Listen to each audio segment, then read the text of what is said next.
teman-teman, perkenalkan nama saya Novita Sari, bisa dipanggil Vita.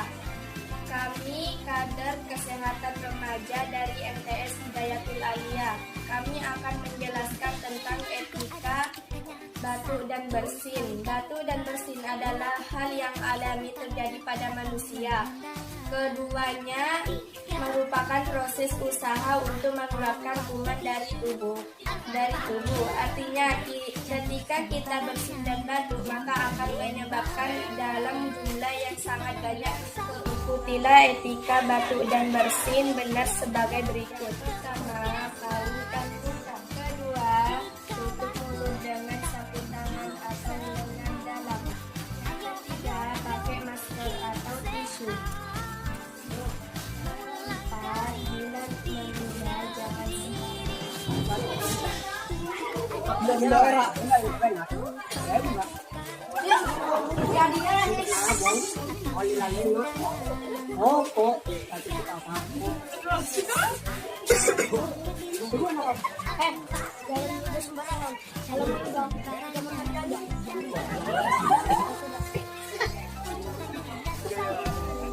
cuci tangan pakai sarung etika batuk dan bersih yang benar.